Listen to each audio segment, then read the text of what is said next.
سلام، با آنباکس سامسونگ گلکسی S10 پلاس با ما همراه باشید.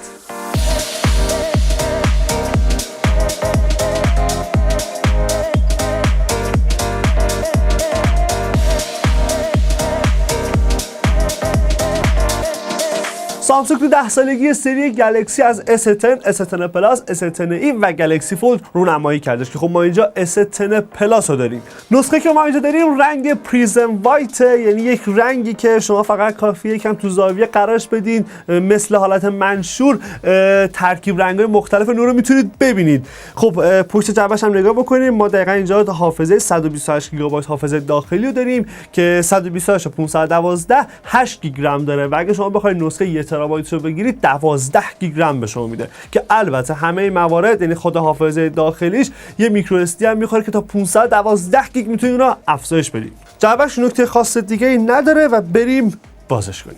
باز کردن S10 پلاس و خود دستگاه رو میبینیم. یک دستگاهی که یک جانشین 10 ساله واقعا شایسته ایه. آداپتور شارژ رو داریم که از فست شارژ هم پشتیبانی میکنه و یک تبدیل دیگه هستش که USB A به C تبدیل میکنه OTG. از دور که میبینید شاید فکر کنید که خب از این مدل که سیم نداره، ولی اتفاقا سیم داره و جک 3.5 من بالاخره خیلی خوشحالیم که جک 3.5 هنوز وجود داره. قدرت گرفته از AKG و مسلما میتونه تجربه خیلی خوب باشه که من درش بیارم. این یک جنس خیلی باحالی هم داره، برای افراد مختلف سایزهای مختلف هم در نظر گرفته. همین این خود هدفونه که هم جنس خوبی داره، هم مسلما کیفیت صداش میتونه یک کیفیت صدای خیلی خوبی باشه. یه جعبه هم داخل قرار گرفته که مربوط میشه به سوزن سیم کارت و یک سری دفترچه کویک گاید. تو یکی دیگه از جعبه‌ها کابل مخصوص قرار گرفته که میبینید. من بیرون بیارم. چقدر چیز ریختش اینجا. کابلی که یه سرش تایپ A، یه سرش هم تایپ C و البته یک تبدیل جالب دیگه هم قرار گرفته. دقیقاً رو بقیه دستگاه هم بودش که تبدیل USB میکرو به تایپ C. دستگاه رو داریم اینجا میبینیم، دقیقا 3 تا دوربین پشتش قرار گرفته. رنگ سفیدش کاملا به چشم میاد و فکر کنم رنگ سفیدش دقیقا از همون رنگای خوبش به حساب بیاد. دور و برش آلومینیومیه، دور تا دورش بالا محل قرارگیری کارت حافظه و سیم کارت، دست راست اون برای روشن خاموش کردن دستگاه و سمت چپ هم دکمه بیکسبی قرار گرفته، هم کلیدای ولوم. پایین دستگاه هم که داریم میبینیم هم اسپیکر، هم تایپ C برای شارژ و هم جک 3.5 میلیمتری که برای هممون آشناست. تغییر و تحول اصلی اینجا اتفاق افتاده که سامسونگ نرفت به سمت اینکه بخواد یک مکانیزم حالا کشویی داشته باشه یا ناچ داشته باشه و با حفره صفحه نمایش ما روبرویم که دوربین سلفی این قسمت و اسپیکر هم بالای دستگاه روی گلس مانندی که برای محافظت از صفحه در نظر گرفته شده. این قسمت پایینش یک سوراخ رو در نظر گرفتن، یک دایره طوره. به خاطر چی؟ به خاطر اینکه دیگه خبری از سنسور اثر انگشت پشت دستگاه نیست و اومده به صورت اولتراسونیک زیر صفحه نمایش قرار گرفته.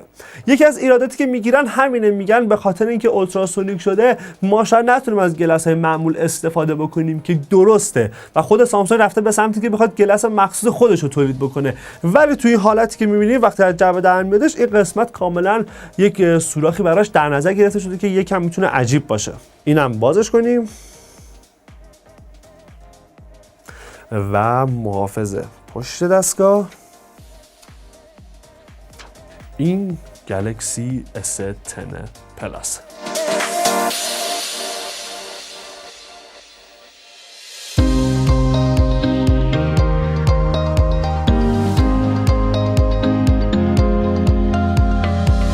سامسونگ 10 سالگی پرچمدارای خودش رو با رونمایی از 3 گوشی بدون حاشیه گلکسی S10، گلکسی S10 پلاس و گلکسی S10e جشن گرفت. سامسونگ برای القای هرچه بیشتر حس غوطه‌وری در محتوا به جای بریدگی صفحه نمایش یا مکانیزم کشویی به سراغ ایجاد حفره دوربین سلفی درون صفحه نمایش رفت. گلکسی S10 پلاس از پنل داینامیک امولد نسل جایگزین سوپر امولد با لوای خمیده و نسبت تصویر 19:9 بهره میبره که در گوشه سمت راست اون حفره‌ای برای دوربین سلفی دیده میشه.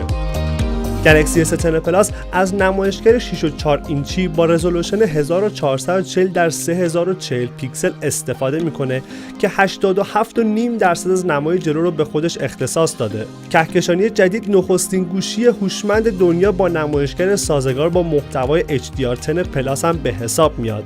ضمن اینکه بر اساس اعلام دیسپلی میت بالاترین دقت رنگ رو در بین تمام گوشی‌ها داره. دهمین نسل از کهکشانی‌های سامسونگ نخستین گوشی هوشمند دنیا با حسگر اثر انگشت اولتراسونیک هم به حساب میان. این حسگر برخلاف نسخه‌های اپتیکال که تصویری دو بعدی از انگشت ایجاد میکنن، مدلی سه بعدی به وجود میاره. گلکسی جدید با پردازنده اختصاصی این شرکت به نام اگزینوس 9820 عرضه میشه.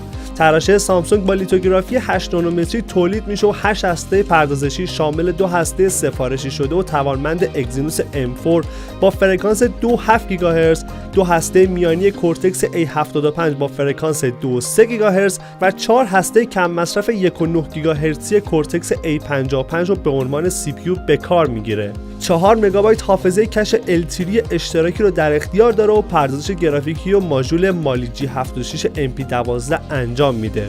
نسخه 128 و 512 گیگابایتی 8 گیگابایت رم دارن و نسخه 1 ترابایتی 12 گیگ رم.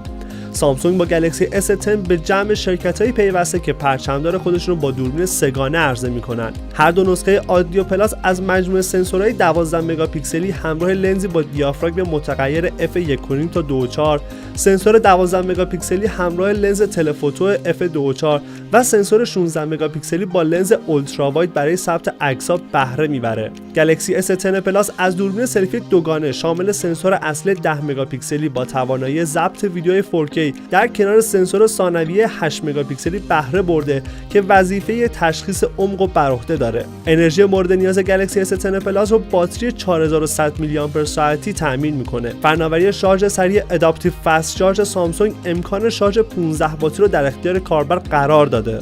کهکشانی جدید سامسونگ قابلیتی موسوم به وایرلس پاور شیر رو دارن که درست مثل اونچه رومیت 20 پرو دیده بودیم، امکان شارژ بیسیم سایر دستگاه مجهز به قابلیت شارژ بیسیم از طریق گلکسی S10 یا گلکسی S10 پلاس ارائه میده. از بقیه مشخصات این دستگاه میتونیم به 175 گرم وزن، گواهی IP68، اندروید 9 پای با رابط کاربری وان یو آی اشاره کنیم.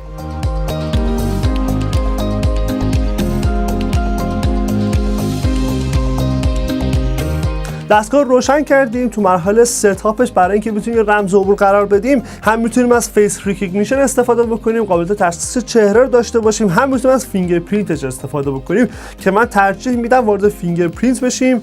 کانتینیو رو انتخاب میکنم. خب برای اینکه اگر که موقعی مشکل شد یک پترن رو اول انتخاب میکنیم.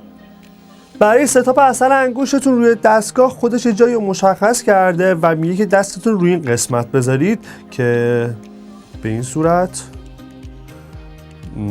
چند بار باید قرار بدیم. 34%. یک لرزش خیلی اندکی رو داره که گاهن هم مثلا من احساس نمی کنم. حالا ستاپش تمام بشه ببینیم صورت باز کردنش به چه شکلی میشه. حالا برای فول اسکن یعنی باید حاشیه‌ها رو به دستگاه اضافه بکنیم که کافیه حاشیه انگشتمون رو قرار بدیم و خب اضافه شدش.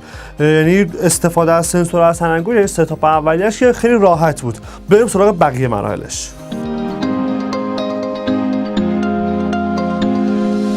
دستگاه ما آماده است و حقیقتش رو بخواید تو نگاه اول واقعا حس خوبی رو به شما القا میکنه، هم تو دست گرفتن دستگاه، هم صفحه نمایشش و این تغییر صفحه نمایشش که تونسته یکی از بهترینای زمان حال باشه. بالاخره سوپر امولد خود سامسونگ تونست عوضش بکنه و کردش داینامیک امولد.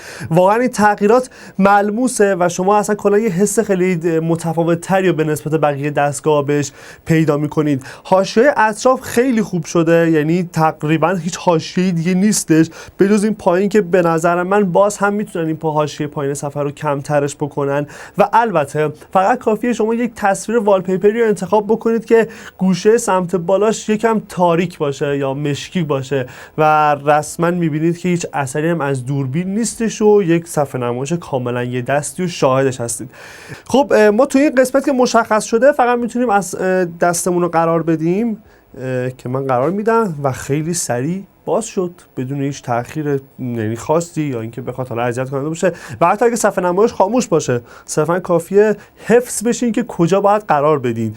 اگه که دستگاه خاموش باشه من اینجا قرار بدم نمیشه، اینجا آها. اگر که نزدیک سنسور باشید بهتون خودش اخطار میده که دستتون رو کجا قرار بدید و این قسمت خیلی راحت شما وارد میشید. حالا میگم که ما تو بررسی وان یو آی که داشتیم بهتون اشاره کردیم، ولی خب اینجا هم همونجوری که دارید میبینید رابط کاربری کاملا مینیمالی، خیلی ساده، همه چی سر جای خودش، رنگا به خوبی استفاده شده و کلا حس خوبی داره. حالا یه نکته دیگه بهتون نشون بدم، مسلما چون دستگاه تازه است ما بهتون نشون بدیم که حافظه اولیه‌اش چقدره، میتونه برای خیلی مهم باشه. همونجوری که دارید می‌بینید خود سیستم 20 گیگابایتشو داره استفاده میکنه و تقریبا 108 گیگ ما اینجا خالی داریم و میتونیم از اطلاعات خودمون رو منتقل کنیم و ازش استفاده بکنیم. قابلیت نایت مودی که به وان یو آی اضافه شده یه قابلیت خیلی خوبیه که خب الان از این قسمت هم فعال میشه و می‌بینید که تمام رابط کاربری، تمام منوها رو تحت تاثیر قرار میده و با توجه به نوع صفحه نمایش واقعا لذت بخش تر میشه استفاده از دستگاه. همونجوری که دارید میبینید منوها خیلی باحال شده و استفاده خیلی جالب تره. اما در مورد صفحه نمایش من باز هم این مورد اشاره بکنم که اگه حالت نایت مود رو برداریم رو حالت اسکرین مود دو تا حالت اینجا داریم، یکی حالت ویوید و یکی هم حالت طبیعی که میتونیم رو حالت ویوید بذاریم و بعد به صورت ادوانس ستینگ خودمون یه وایت بالانسی رو انجام بدیم. همونجور دارید میبینید S10 و S10 پلاس جفتشون سه تا دوربین داره پشت دستگاه، یکیش که حالت واید، یه حالت اولترا واید داره و حالت تلفوتو که میتونه یه زوم 2 برابری رو به ما بده که خب اینم با هم دیگه امتحان کنیم. اینو بزنیم قسمت. الان رو حالت عادی قرار گرفته و خب هم خیلی راحت روی سوژه فوکوس کرد، همین که رنگا رو خیلی خوب و تمیز داره نشون میده. فقط کافیه من برای حالت تلفوتو میبینید که با یه زوم 2 برابری خیلی نزدیکتر شد، باز هم همه جزئیات به خوبی داره نشون داده میشه و حالا که حالت تغییر بدم به اولترا واید میبینید که زاویه که داره نشون میده به مراتب خیلی بیشتره. البته خب گوشه‌های تصویر یکم کشیده میشه که خب دیگه طبیعیه دیگه با توجه به لنزی که استفاده کرده. خب سویچ کنیم روی دوربین سلفی و با یه افکت خیلی باحالی اون بالا روبرویم که نشون میده دوربین کجا قرار گرفته. میبینید که تصویر خیلی خوبه و واقعا به واقعیت خب خیلی نزدیکتره. البته یه حالت واید هم داره که میتونیم رو اون قرار بدیم که زاویه بیشتری رو داره نشون میده. اما رو حالت تصویربرداری وقتی که وارد تنظیمات بشید گزینه اولش میتونه صحنه رو برای شما اپتیمایز بکنه و حالا مثلا اگه که دارید از یک چه میدونم درختی عکس میگیرید، از طبیعت، منظره است، دریاست، هم میتونه رو تشخیص بده، همونش که اینجا خودتون دیدید تشخیص داد که از یک گیاه داریم عکس میگیریم و واسه تنظیمات خاصی رو اعمال بکنه که صحنه ما بهتر از حالت معمولی باشه.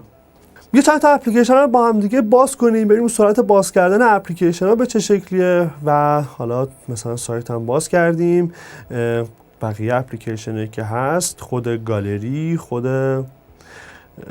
کانتکت، کلکولیتر، کلندر و خیلی راحت میتونیم سویچ کنیم بین اپلیکیشن های مختلف. من برگردم، راحت همه چیز به سرعت داره کارش انجام میده و معلومه که پردازنده اگزینوس این بار هم کلی حرف برای گفتن داره. یه دستگاه ارتقا یافته از نظر سخت افزاری و خب یه ظاهری کاملا مدرن و یک رابطه کاربری به شدت بهینه شده. مسلما انتظارات ما رو از این دستگاه به مراتب افزایش داده و باید ببینیم تو نقد و بررسی نهایی میخواد چه اتفاقی بیفته. مرسی که این ویدیو رو همراه ما بودید. خدا نگهدار.